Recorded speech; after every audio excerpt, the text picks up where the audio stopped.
welcome to week 20 of your GKIS app. So this week is going to be really fun, especially for the younger kids. So here we go. Okay, so for this week, I'm going to talk about creativity kits and maker spaces. So I know I said it's mostly fun for the little kids, but you can do this with tweens and teens as well. I mean, the goal really is to bring your virtual world into your non-virtual world so that you have a combination of play spaces that are both two-dimensional and three-dimensional. So here are some fun ideas.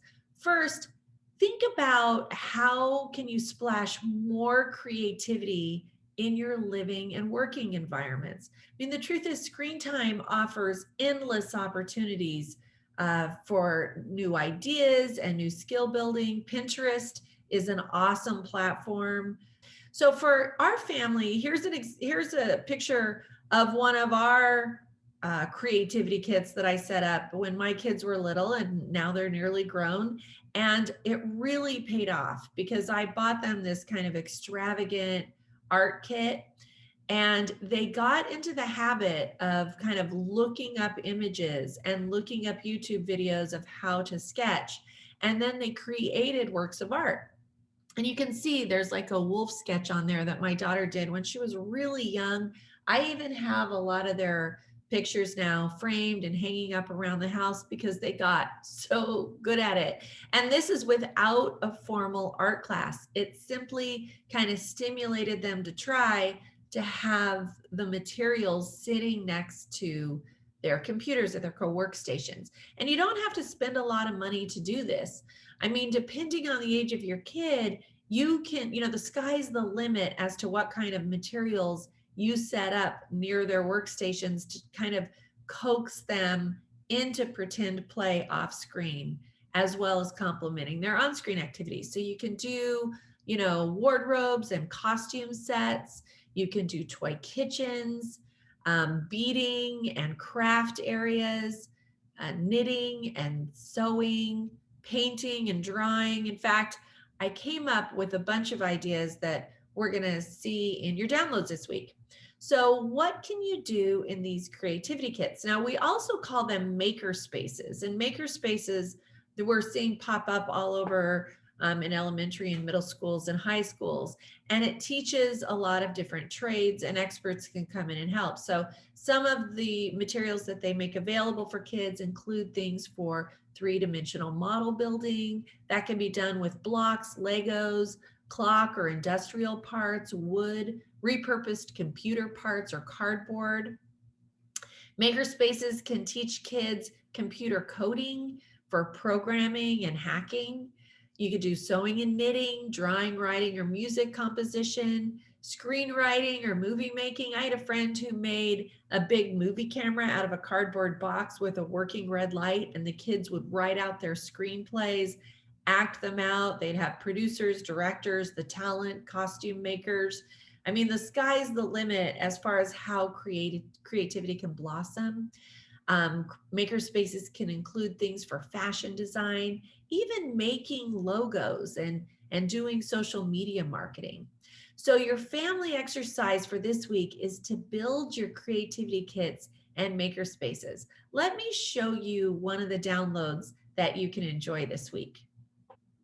Okay, so I created this highly formatted download for you because I was so excited about this idea of creativity kits and maker spaces. So I give you a lot of info, first defining what it is, and then I give you some step-by-step ideas about how to make them.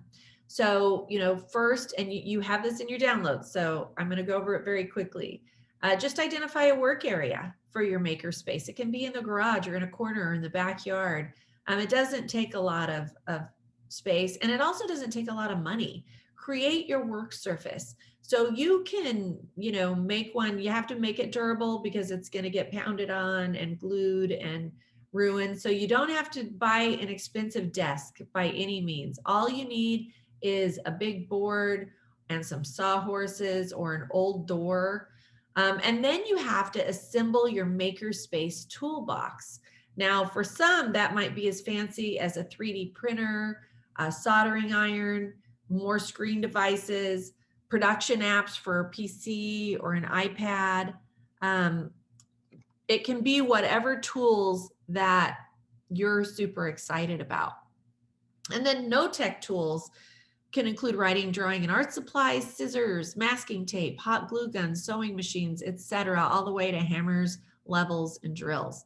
So that's step 3, is assembling your toolbox that you're going to use the tools, and then you gather the materials, right? And that can be anything from glitter, paper, cardboard. I mean, you name it, you've got it. And some of the places you can get this stuff for inexpensively is there are reuse stores at discounted prices, thrift stores, local recycling centers, tile and granite stores. I went to our local tile store, and I bought scrap tile and then I made them into tables. That was super fun for me.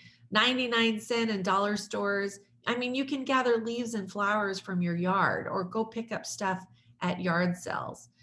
You can also use stuff that are in your home already, like, egg cartons and jars, boxes, tins, popsicle sticks. So I give you a ton of no-tech materials and tech materials that you can collect.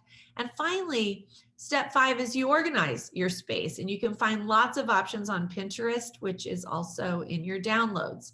So there you go. After that, it's simply inspiration. And there, I give you lots of options and lots of ideas for woodworking, knitting or crochet, baking or cooking, all kinds of electronics you can make, what kind of programming you can do. And you can also go visit maker spaces near you. They have them, in child science centers. And a lot of schools are now turning their libraries and multi-purpose room spaces into maker spaces. So there's some cool ideas in your download. All right, so for your family exercise, have a great time being creative. And your makerspace can be like in a shoebox, or it can be half of your garage. Make sure you check with your parents first and you guys build it all together. It's great for brain health and also body health and, of course, emotional health. So I'll see you next week.